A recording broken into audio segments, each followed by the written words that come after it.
It goes without saying, my dear friends, that every religion in the world, whether it is Islam, Buddhism, Judaism, Christianity, each one has its own emphasis on different areas of life. For example, they say there are only three monotheistic religions in the world: Judaism, which believes in one God; Islam, which also believes in one God; Christianity. But all these three religions have three different emphases. Judaism, it's about the law of God. Islam, it's about the will of God. Christianity, it is about the love of God. So in that same spirit, you can see that each religion has its own emphasis and also has its own explanations of the foundational requirements, foundational needs of getting into a journey in order to find the truth for themselves. Now, of course, the Bible as a book of instructions, there are so many commands, so many rules, or so many insights that are given. There is the instruction to forgive one another, the command to be compassionate towards the other, and also instruction to share what you have. All these different instructions and commands are there in the New Testament. Love your enemy as yourself. But numerically speaking, there is this notion that the most repeated teaching or the command or the instruction of the Bible is, do not be afraid. It's interesting that do not be afraid is repeated so many times, and there must be a reason for that. Now, in the Old Testament and also in the New, do not be afraid is said, repeated, instructed. Also, when you look at the history of the world, there are so many different histories where you have men and women who were fearless in their stance, in their attitudes. If you take the example of the United States, Abraham Lincoln was a fearless man, a fearless leader. Fear and anxiety was never able to overcome him. Benjamin Franklin, another great president, they say he was a fearless man. Charles de Gaulle in Europe, a fearless soldier. And also Alexander the Great, another fearless man. When you look at each and every one of them, you can see that they were, in the first place, men and women of courage, fearless, and also they were able to transform societies, communities, continents, as it were.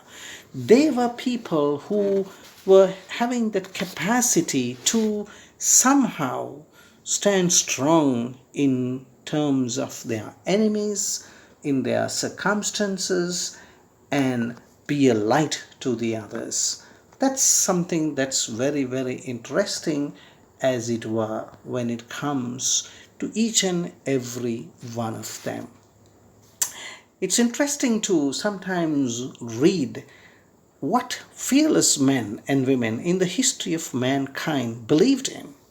For example, it is said that Alexander the Great, a great warrior of the European world in the olden times, he was once asked about his capacity for fearlessness.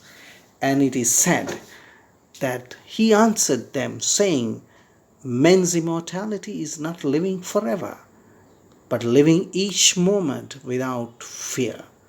Now for him, living in fear was not living or no life. For him, living in fearlessness is to be truly living.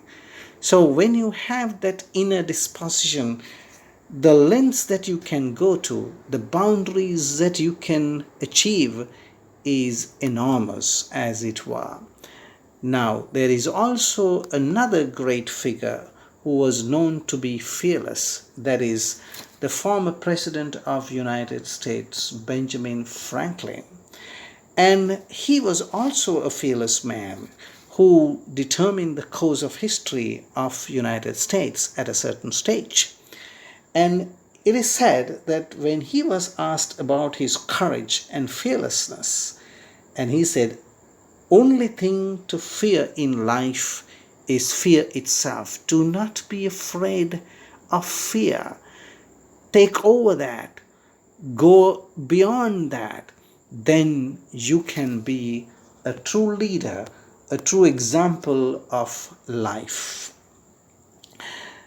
In a way, my dear friends, when you try to understand the history of the Bible, in the Old Testament as well as in the New, we can always see the pattern.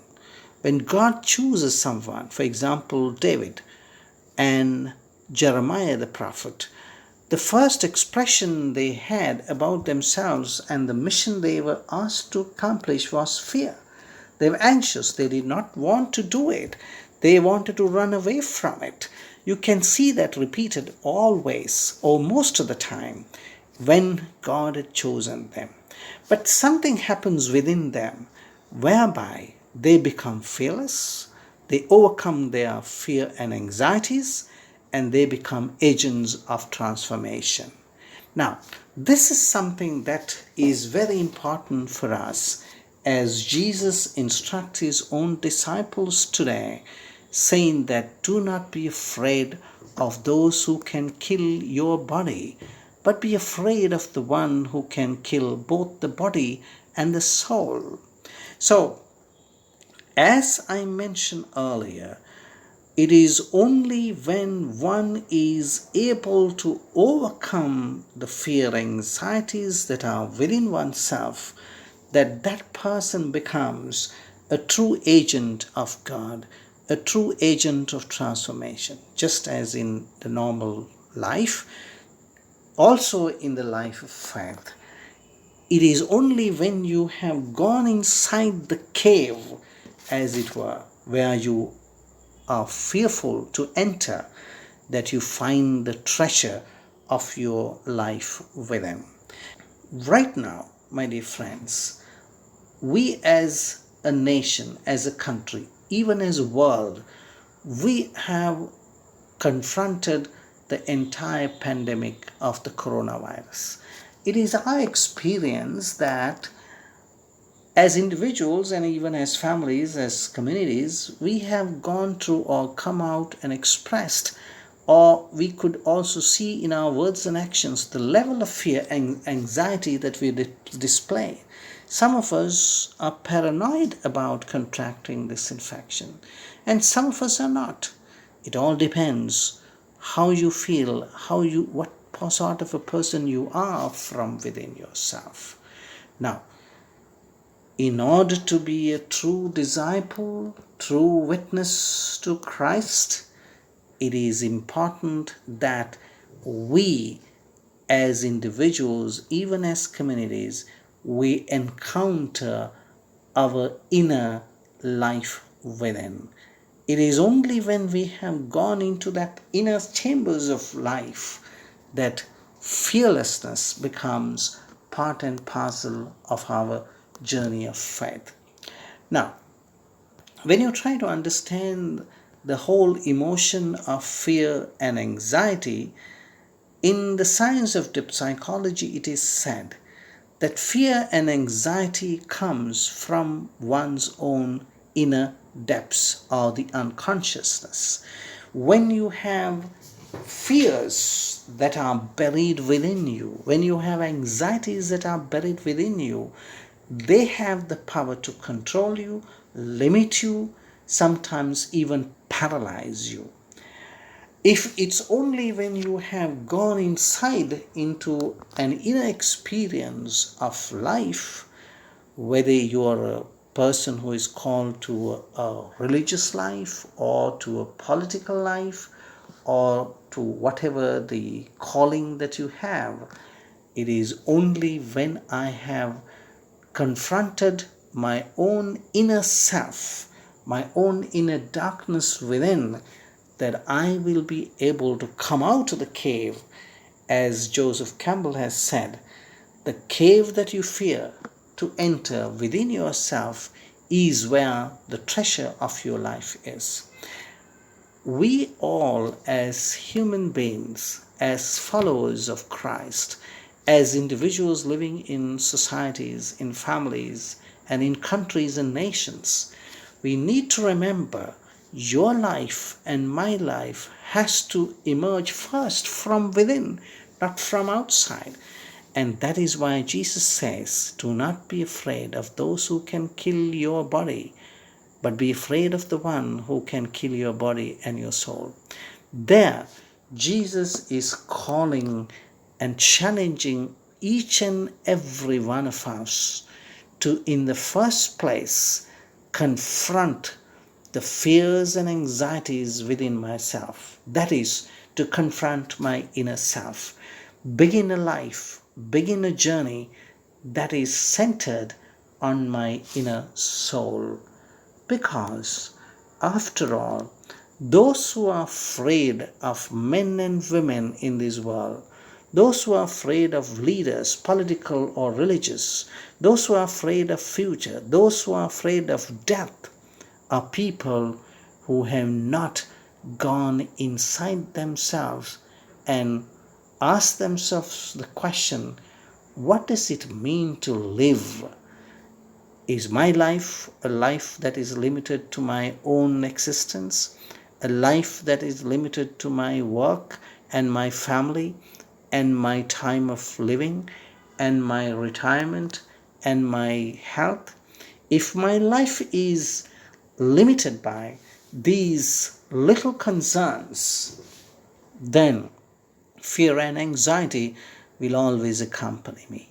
But if I look at life from a deeper level and realize my life is a life that is to be lived from within, the source of life, and find that inner treasure and awaken the soul within myself, so that for me, body is not as important as my inner soul, which is the center where I operate from.